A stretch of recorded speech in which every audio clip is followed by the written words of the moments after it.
92 शब्द प्रति मिनट शुरू।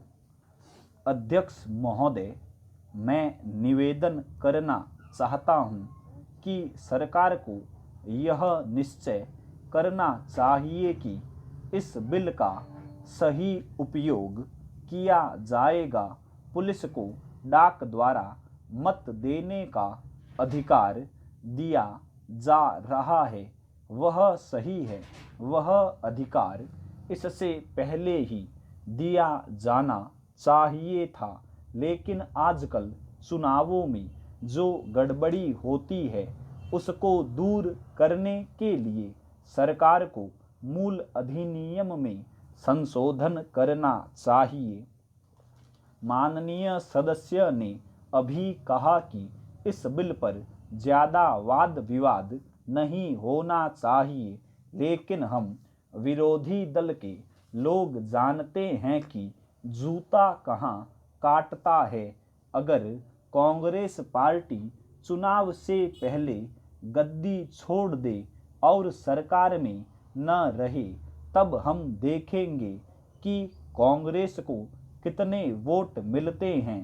चूंकि चुनाव के समय कांग्रेस पार्टी के हाथ में सरकार रहती है, इसलिए उसको इतने वोट मिल जाते हैं। मैंने मध्य प्रदेश में देखा है कि हमारे कुछ कर्मचारियों को आरोप लगाकर पकड़ लिया गया है। इस संबंध में न्यायाधीश का निर्णय वहां की विधानसभा में पढ़कर सुनाया गया है। पुलिस के वोट लेने के लिए ही यह बिल लाया गया है। हमें डर लगता है कि पुलिस पर दबाव डाला जाएगा। सरकार को यह बतला देना चाहिए कि ऐसा नहीं किया जाएगा। यदि प्रारंभ में ही चोर चोर का शोर मचा दिया जाए तो चोर घर में नहीं घुसता है, क्योंकि वह जानता है कि लोग जागे हुए हैं। हम अपना यह शक और चिंता इसलिए प्रकट कर रहे हैं ताकि सरकार इन बातों का ध्यान रखे और चुनाव में होने वाली गड़बड़ियों को रोकने की कोशिश करे। यह जो छोटा सा बिल लाया गया है वह किसी विशेष मतलब से लाया गया है। जैसा कि विरोधी दल के अन्य माननीय सदस्यों ने कहा, यह बिल किसी विशेष पार्टी के हित के लिए नहीं लाया गया है।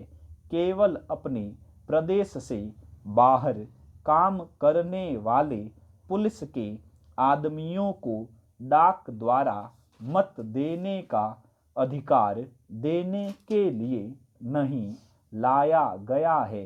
मैं निवेदन करना चाहता हूं कि अभी देश में वे स्थितियां पैदा नहीं हुई है जिनमें वह अपनी मत के अनुसार जिसको चाहे वोट दे सके। सदस्यों ने कहा है कि मध्य प्रदेश के लोग जो नागालैंड में हैं, बेशक उनको यह अधिकार देना चाहिए, लेकिन इसके साथ साथ यह भी कहा जाता है कि हमारे राज्य में पुलिस के लोग हैं। अध्यक्ष महोदय, मैं कहना चाहता हूं कि हर आदमी को यह अधिकार है कि जिसको वह चाहे डाक द्वारा मत भेज सके। ऐसा तो नहीं है कि सभी मत किसी एक अधिकारी के सामने ही इकट्ठा करके भेजे जाते हैं। जहाँ तक इस बिल का संबंध है वह ठीक है, वह प्रारंभ में ही आना चाहिए था और मैं इसका समर्थन करता हूँ। मैं इस सदन के माननीय सदस्यों से भी निवेदन करता हूँ कि इस बिल को पास कर दिया जाए। खेती में उन्नति न होने का कारण क्या है? उसका एक कारण यह है कि खेती से संबंधित जितने विभाग हैं उनमें आपस में समन्वय नहीं है। खेती के लिए अच्छी खाद की आवश्यकता है, पानी की आवश्यकता है, औजारों की आवश्यकता है और धन की आवश्यकता है। इन सारी चीज़ों के लिए अलग अलग विभाग है। मालूम ऐसा पड़ता है कि उनका आपस में कोई संबंध नहीं है। वे आपस में मिलकर कोई योजना नहीं बनाते जिससे खेती की आवश्यकताएं पूरी होती हो। इसलिए जब तक उनमें आपस में तालमेल नहीं होगा तब तक खेती की उन्नति नहीं हो सकती है। दूसरा कारण यह है कि योजना की बिल्कुल कमी है।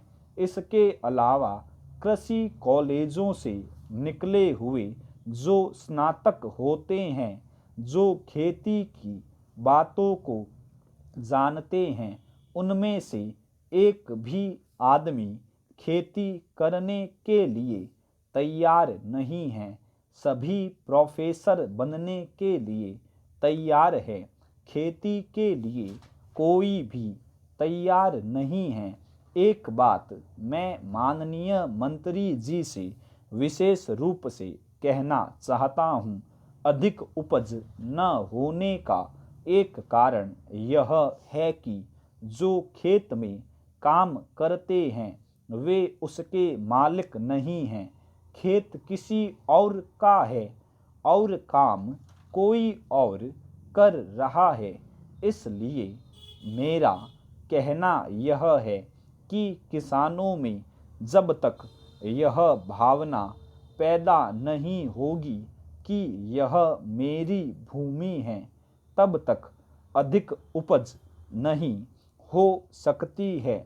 इसके लिए आप जब तक भूमि सुधार नहीं करेंगे तब तक कोई बात बनने वाली नहीं है। दुर्भाग्य से इस देश में खेती करने वाले बहुत कम लोग ही भूमि के स्वामी हैं। खेती की उन्नति के मूल आधार है पानी, खाद, बीज, धन, उपज का उचित दाम और भूमि सुधार। इन सब की ओर कृषि मंत्रालय का ध्यान नहीं है। सरकार को प्रत्येक खेत को पानी और हर आदमी को काम देना सुनिश्चित करना है। स्टॉप।